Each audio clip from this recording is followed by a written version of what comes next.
ഓട്ടൻതുള്ളലിൽ തുടർച്ചയായി 4ാം വിജയം ഉറപ്പിച്ച് കാസർഗോഡ്. കാഞ്ഞങ്ങാട് ദുർഗ ഹൈസ്കൂളിലെ നിരഞ്ജന എസ് നമ്പ്യാർ വേദിയിൽ മിന്നുന്ന പ്രകടനമാണ് കാഴ്ചവെച്ചത്. ഓട്ടംതുള്ളലിൽ കാസർഗോഡിന്റെ താരമായി മാറുകയാണ് നിരഞ്ജന. കഴിഞ്ഞ 4 വർഷമായി ഓട്ടംതുള്ളലിൽ ഹയർ സെക്കൻഡറി വിഭാഗത്തിൽ എ ഗ്രേഡ് നേടിയാണ് കാസർഗോഡിന്റെ താരമായി ഓട്ടംതുള്ളലിൽ നിരഞ്ജന മാറിയിട്ടുള്ളത്. നമ്മളോടൊപ്പം ചേരുന്നത് നിരഞ്ജനയുടെ മാതാപിതാക്കൾ, അധ്യാപകർ, ഓട്ടംതുള്ളൽ പഠിപ്പിക്കുന്ന ആശാൻ ഉൾപ്പെടെയുണ്ട്. ആദ്യം നമുക്ക് ആശാനുമായിട്ട് നമുക്ക് എത്തിച്ചേരാം. ആശാന് എത്ര വർഷമായി? 4 വർഷമായി. ഇവിടെ 1 മണിക്കൂർ തുള്ളും, 1 മണിക്കൂർ പുരാണ കഥ തുള്ളും. പാഞ്ചാലിസം വരുന്നൊരു കഥ 1 മണിക്കൂർ തുള്ളലുണ്ട്. തുള്ളക്കാരി തന്നെയാണ്. 4 വർഷമായി ഇപ്പോൾ കലോത്സവ പങ്കെടുക്കുന്നു. അപ്പം ആശാന് പറയുന്നത് കഴിഞ്ഞ 4 വർഷമായി ഈ മേഖലയിൽ നല്ല നൃത്തം അഭ്യസിക്കുന്നുണ്ട്. ഇനി മാതാപിതാക്കളെ എന്താണ് പറയാനുള്ളത്? അവൾ ഏകദേശം ഒരു 4 വർഷമായി ഈ ഓട്ടംതുള്ളൽ അഭ്യസിക്കുന്നത്. കലോത്സവ വേദികളിലല്ലാതെ ആരാധനാലയങ്ങളിൽ ഏകദേശം 1 മണിക്കൂറിൻ്റെ തുള്ളൽ അവൾ തുള്ളിയിട്ടുണ്ട്.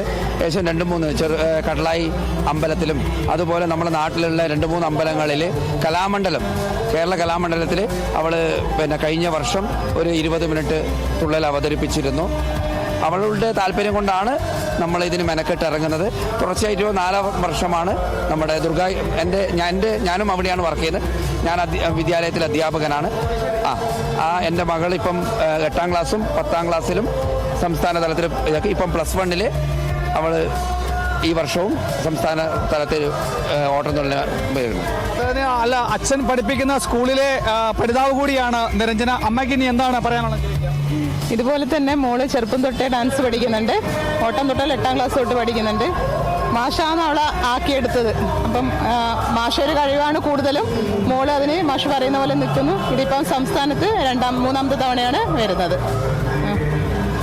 നമുക്ക് ഈ ഓട്ടംതുള്ളലിന് ഒരു പ്രതികാരത്തിന്റെ ഒരു കഥയുണ്ട്. പ്രത്യേകിച്ച് മിഴാവ് കൊട്ടുന്ന സമയത്ത് നമ്പ്യാര് ഉറങ്ങിപ്പോവുകയും അതിനൊരു പക എന്ന് പറയാൻ പറ്റത്തില്ല. അതിനുശേഷമാണ് മലയാളം കണ്ട ഏറ്റവും നല്ല ഒരു ഹാസ്യ നൃത്ത ഇനം നമുക്ക് പ്രത്യേകിച്ച് ലോകത്തിന് തന്നെ സംഭാവന ചെയ്യുന്നത്. ഞങ്ങൾക്കൊക്കെ അറിയാവുന്നത് മർക്കട നീ ഒന്ന് മാറിക്കിട, അത് മാത്രമേ നമുക്ക് ഈ ഓട്ടംതുള്ളലിൽ അറിയത്തുള്ളൂ. നമുക്ക് വേറെ ഏതൊക്കെ വിഷയങ്ങളാണ് നമുക്കിതിനകത്ത്? ഇപ്പോൾ തുള്ളൽ ഏകദേശം ഞാനിപ്പോൾ 59ാമത്തെ വർഷമാണ് ഈ വർഷം കണ്ണൂർ കടലായി അമ്പലത്തിൽ തുള്ളുന്നത്. തുടർച്ചയായി 59ാം വർഷമായി. ഇക്കൊല്ലം ജനുവരി 30 തുടങ്ങും, ഫെബ്രുവരി 4 വരെ 6 ദിവസം. 59 കൊല്ലമായി ഞാൻ തുടർച്ചയായി ഒരു ക്ഷേത്രത്തിൽ തുള്ളു. അതിനു പുറമെ തുള്ളൽ എങ്ങനെ പഠിക്കാം, തുള്ളൽ എന്താണ്, തുള്ളൽ ശാസ്ത്രീയമാണോ അശാസ്ത്രീയമാണോ, വെറും നാടൻ കലയാണോ എന്ന് ഒറിജിനൽ ഒരു ശാസ്ത്രീയ കലയാണെന്ന് തെളിയിക്കുന്ന ഒരു പുസ്തകം കേരള സംഗീത അക്കാദമി പ്രസിദ്ധീകരിച്ചുകൊണ്ടിരിക്കുന്നത്.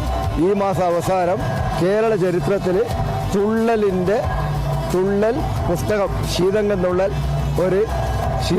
പഠന ഗ്രന്ഥം എന്ന് പറഞ്ഞ പുസ്തകം കേരള സംഗീത അക്കാദമി ഈ മാസം അവസാനം കേരളത്തിൽ കാഴ്ചവെക്കുന്നതാണ്. അത് തന്നെ ഏറ്റവും വലിയൊരു അത്ഭുതകരമാണ്. ആശാന് കഴിഞ്ഞ 59 വർഷമായി ഈ മേഖലയിലുള്ള പ്രവൃത്തി പരിചയത്തിന്റെ ഒരു പുസ്തകം കൂടി ഇറക്കുന്നുണ്ട്.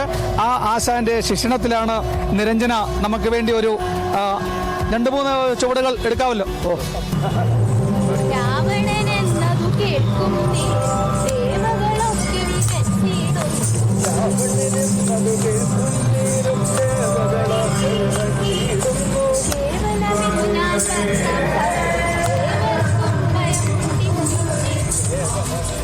അങ്ങനെ അതിമനോഹരമായ ഓട്ടംതുള്ളൽ നമുക്ക് വേണ്ടി അവതരിപ്പിച്ചേക്കാണ്.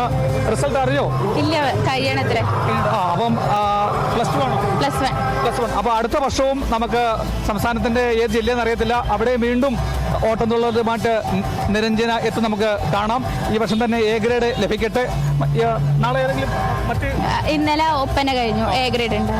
അപ്പോൾ ഒപ്പനയ്ക്ക് എ ഗ്രേഡ് ലഭിച്ചിട്ടുണ്ട്. ഇനി ഓട്ടംതുള്ളലിന്റെ റിസൾട്ട് കൂടി അറിയാനുള്ളൂ. എ ഗ്രേഡ് ലഭിക്കട്ടെ എന്ന് കേരള വിഷന്റെ പ്രേക്ഷകർക്ക് വേണ്ടി ആശംസിക്കുന്നു. ടൗൺ ഹാളിലെ വേദിയിൽ നിന്നും ക്യാമറാമാൻ പ്രദീപ് അങ്ങാടിക്കിനൊപ്പം Prasad MJ, Kerala vision news, Thrissur.